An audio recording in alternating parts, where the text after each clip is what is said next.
ความเจริญในธรรมและความผาสุกทางใจจงได้มาบังเกิดมีกับท่านสาธุชนคนดีผู้เจริญอยู่ในศีลในธรรมทุกท่านพร้อมกันนี้ขอยกมือ10 นิ้ว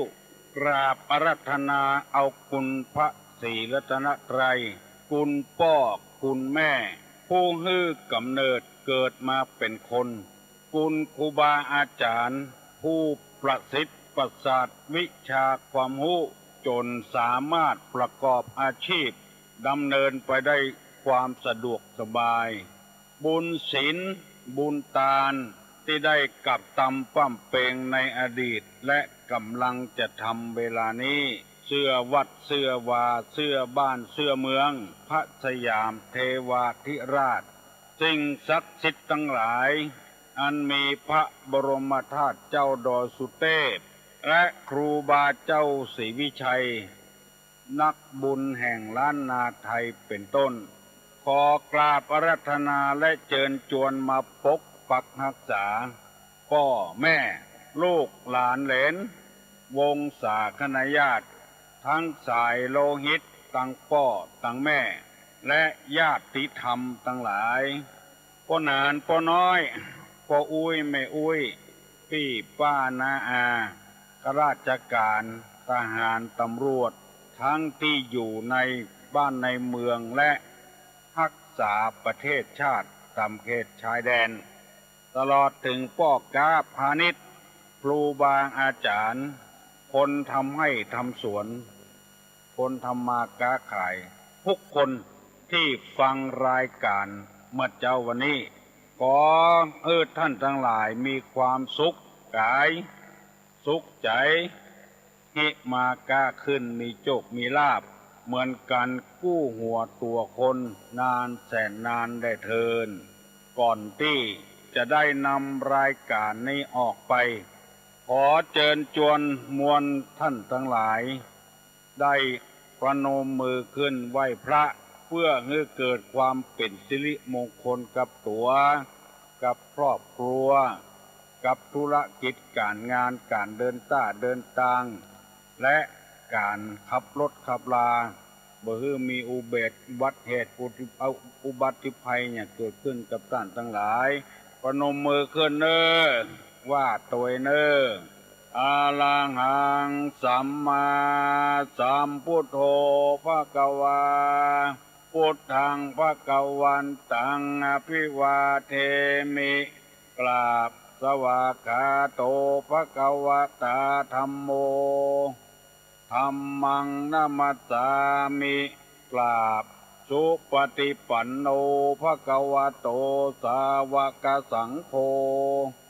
สังฆังนะมามิกราบ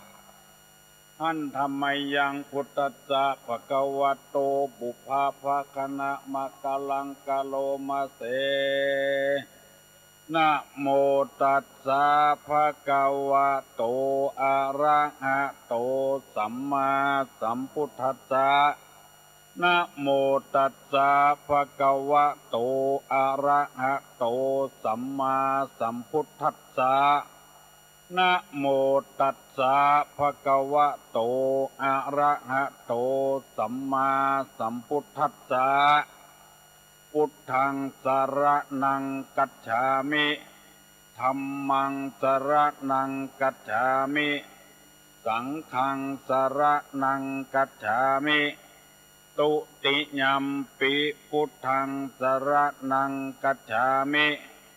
ตุติยัมปิธัมมังสรณังกัจฉามิ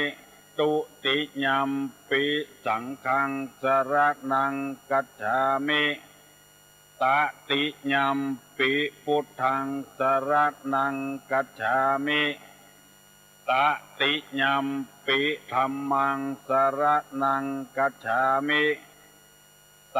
ติยัมปิสังฆังสรณังกัจฉามิอิติปิโสภะคะวาอะระหังสัมมาสัมพุทโธวิชชาจรณะสัมปันโน สุขโตโลกาวิทูอนุตตะโลปุริสะ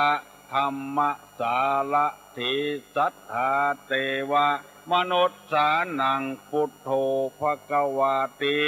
สวากขาโตภควตาธัมโมสันติติโกอากาลิโกเอหิปัสสิโกโอปนะยิโกปัจจัตตังเวทิตพโพวินโยหิติสุปฏิปันโนภะคะวะโต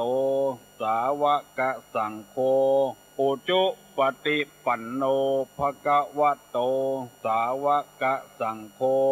ญาญะปฏิปันโนภะคะวะโตสาวกสังโฆ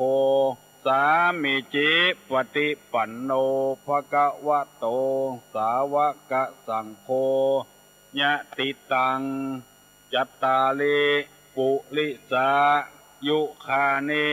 อัฏฐาปุริสาปุคลาเอสาภะคะวะโตสาวกสังโฆอาหุไนยโยปาหุไนยโยทักขิไนยโย